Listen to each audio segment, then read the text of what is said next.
Olá, senhores alunos, senhoras alunas. Nessa aula, nós iremos trabalhar um pouco a respeito de entrevista confrontacional. Então, nós iremos analisar um pouco sobre o método Reid. O método Reid, conforme a gente pode ver, é um método de interrogatório que foi desenvolvido nos Estados Unidos por John Reid na década de 50, no qual ele era psicólogo, especialista em polígrafo e ex-policial de Chicago. A técnica é conhecida por criar um ambiente de alta pressão para o entrevistado, seguido de simpatia e ofertas de compreensão e ajuda, mas apenas se houver uma confissão. Desde sua disseminação na década de 60, tem sido um dos pilares do procedimento policial, especialmente nos Estados Unidos. Eu tive a oportunidade, inclusive, de realizar alguns cursos, proporcionados, inclusive, pelo governo norte-americano, no qual era estimulado a utilização do método Reid. Né? Interessante é que ainda algumas determinadas instituições continuam utilizando esse determinado modelo. Entre as etapas do método Reid, nós podemos perceber que logo de cara se tem a perspectiva do confronto positivo, no qual é indicado avisar o suspeito das evidências que levaram a polícia ao indivíduo como suspeito, oferecendo uma oportunidade antecipada de explicar por que a ofensa ocorreu. Então, logo de início, uma das formas, inclusive, de apresentação era tratar, né, essa apresentação do agente.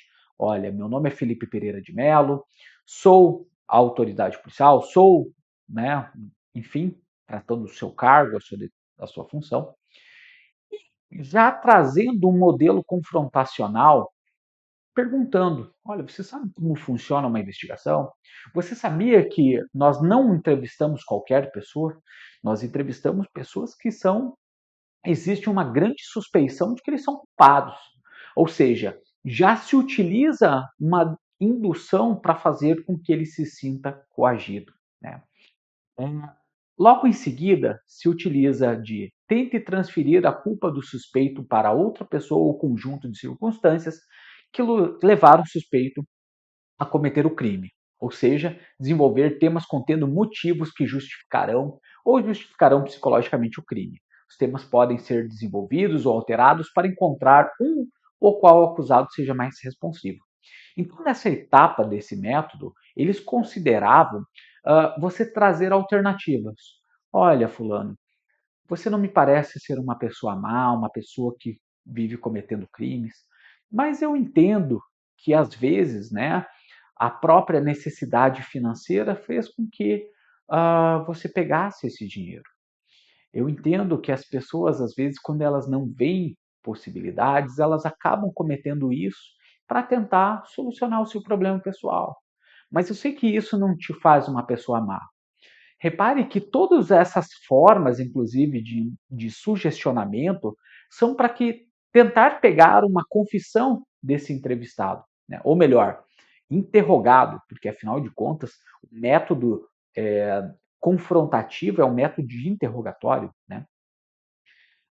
Na terceira etapa, eles tratam de minimizar a frequência das negações. Olha, você para, nós sabemos que você está mentindo, você só está me trazendo em verdade, eu quero a verdade. Pare de mentir. Então, minimizar a frequência de negações. Na quarta etapa, se trata que o acusado muitas vezes dará uma razão pela qual ele ou ela não cometeu, poderia cometer esse crime.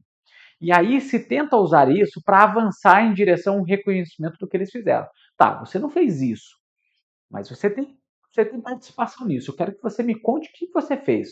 Até onde você foi. Então, repare que a busca é por confissão. Né?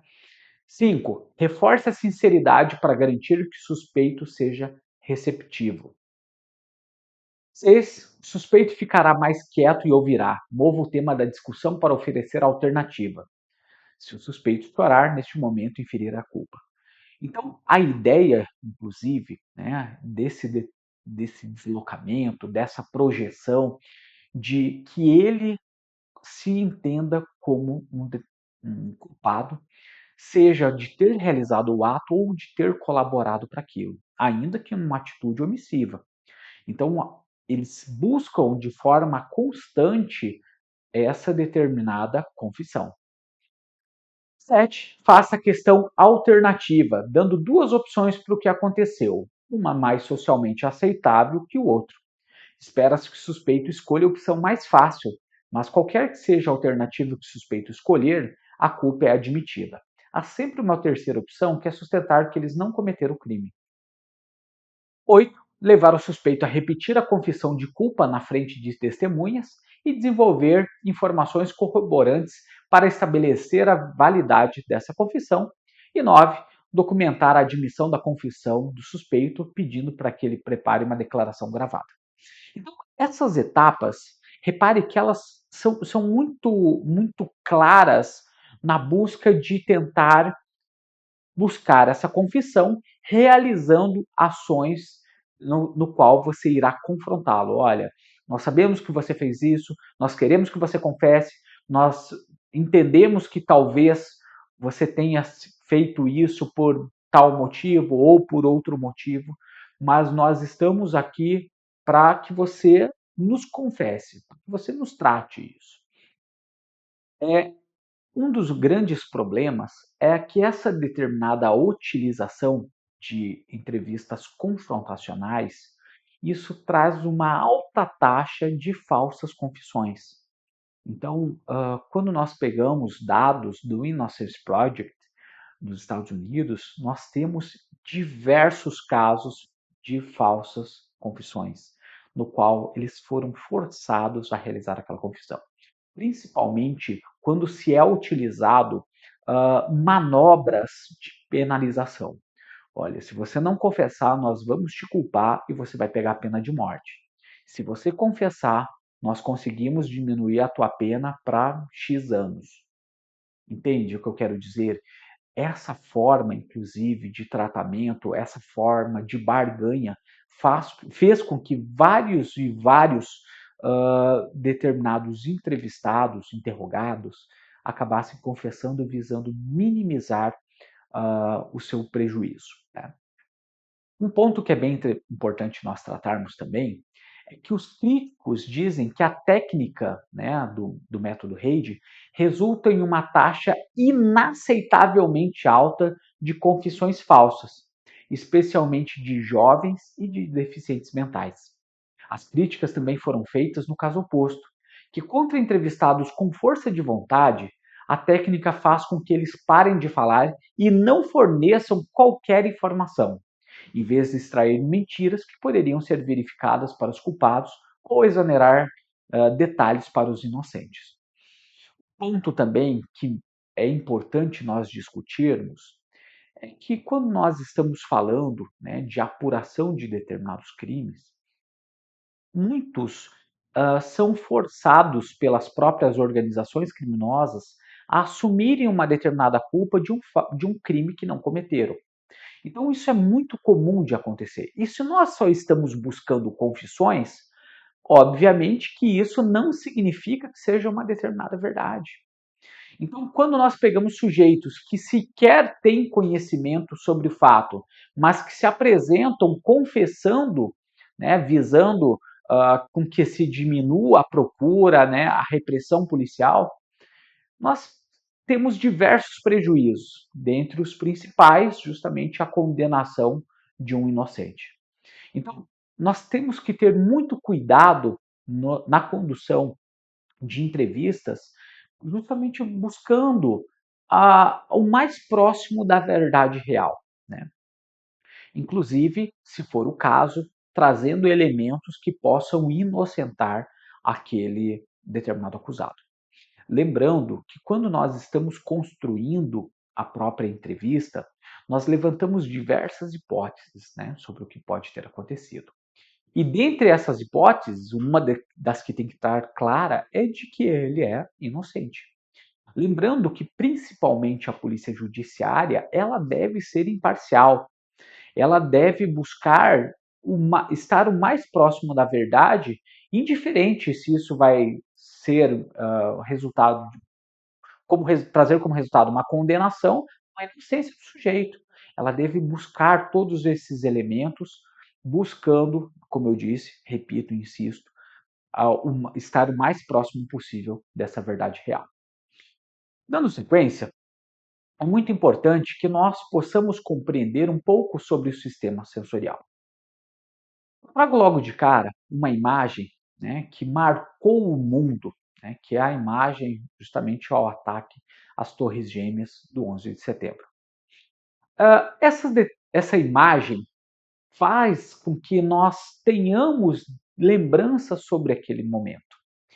Então, como foi um episódio que trouxe um grande clamor público, que trouxe um grande impacto para a sociedade, de modo geral, as pessoas que estavam vivendo aquele momento, elas trazem a lembrança do que elas estavam fazendo quando aconteceu esse fato. Elas conseguem lembrar de detalhes, inclusive, do que elas faziam, de com quem elas estavam, qual era o ambiente, qual foi o comportamento delas na sequência e assim sucessivamente. Isso que nós estamos falando é de uma memória, inclusive, que nós podemos tratar como uma memória episódica, de um episódio específico, né? Lembrando que quando nós estamos falando de memória, a memória, ela por vezes, ela ocorre o processo, né, dela estar subscrevendo. Alguns eventos eles ficam armazenados de uma forma mais profunda, fazendo com que aquilo que tem um significado mais específico para nós permaneça armazenado.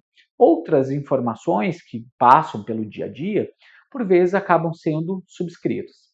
Se nós pararmos para pensar, né, a nossa rotina de alimentação desde o começo do ano até agora, afinal de contas, né, eu consigo lembrar tudo que eu comi em cada uma dessas refeições? Não, obviamente que não. Né? Por quê? Porque essas informações elas não são importantes de permanecerem armazenadas. Então nós acabamos subscrevendo. Agora, fatos que são marcantes, eles acabam permanecendo uh, em alguns níveis de profundidade. E o que é muito importante, inclusive nós temos com clareza, é que nós temos uma metáfora chamada de metáfora do iceberg, né, justamente de Freud, no qual ele vai falar que nós temos os níveis de consciência, no qual estão os pensamentos e percepções, o nível do pré-consciente, onde há as memórias e os conhecimentos armazenados, e aonde nós temos também o inconsciente, na qual estarão os medos, os impulsos, ah, as motivações egoístas, desejos irracionais, impulsos destrutivos, traumas de infância, entre outros. Então, quando nós estamos realizando essas entrevistas, por vezes nós podemos enfrentar barreiras e por vezes nós teremos justamente determinados gatilhos psicológicos. Então é muito importante nós termos cuidado ao lidar com isso. Né? Se eu pego, por exemplo, um entrevistado, né, que ele era constantemente agredido pelo seu pai, né, que ele via a figura do pai como uma figura extremamente repressora. E eu coloco um entrevistador masculino de uma idade, né, que possa ser similar do pai dele, talvez isso crie uma determinada barreira. Talvez ele veja nessa determinada figura esse papel do repressor. E talvez ele não consiga trazer as informações que serão úteis para nós. Então nós temos que tomar muito cuidado. Obviamente que nem sempre nós sabemos disso. Na maior parte dos casos, inclusive, nós não sabemos. Né? É a famosa história de nós não sabemos o que acontece quando eu aperto determinados botões. Isso significa que nós temos que ter muita cautela nos processos de entrevista e quando nós percebemos que algumas reações elas trazem um grande impacto emocional, né, algumas reações físicas que são extremamente claras, nós temos que ter a sensibilidade de lidar de uma forma mais justamente sensível. Ainda é importante nós entendermos que existem fatores emocionais que acabam facilitando ou, inclusive, né, modificando esses processos de memória. Um dos fatores, inclusive, que pode afetar de uma forma considerável é o próprio medo. Então, por exemplo, o medo de perder, o medo da morte, o medo de acontecer alguma coisa com a família, o risco, isso se transforma, inclusive, numa grande barreira e que poderá ser tentado, né, diminuir essa determinada sensibilidade, pode ser trabalhado de uma forma a tentar estabelecer uma confiança maior para a gente atender os nossos propósitos. Os mecanismos de defesa que existem, né, nós podemos tratar dos processos de negação, nós também temos o processo de anulação, o processo de deslocamento e projeção, de intelectualização e até mesmo de oposição. Repare que alguns desses determinados processos, eles são automáticos. Isso envolve justamente aquelas determinadas reações quando se trata de um determinado ponto. Então, são mecanismos de defesa, como nós estamos falando.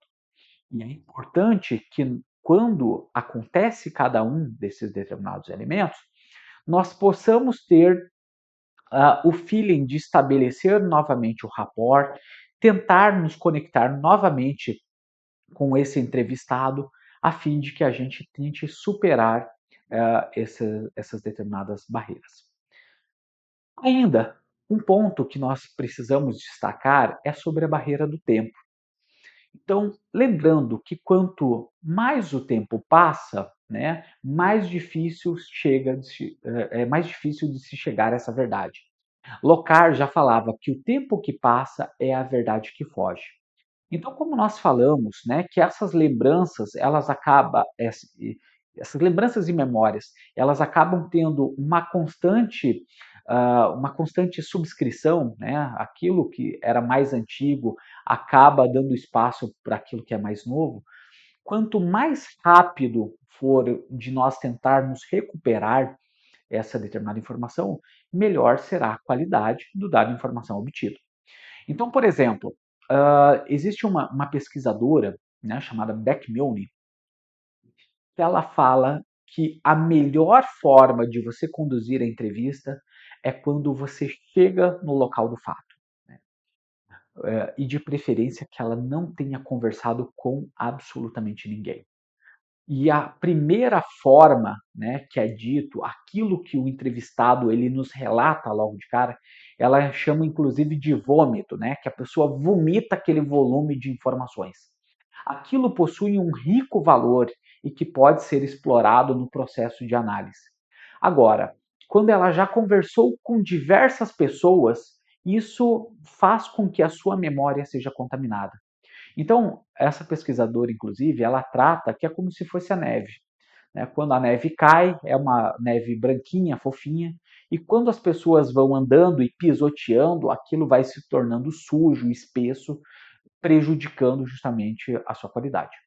Então, uh, muito cuidado quando forem conduzir entrevistas com pessoas que já foram submetidas a diversas outras entrevistas ou que estavam expostas, inclusive, a outras testemunhas que ficaram se comunicando sobre o fato.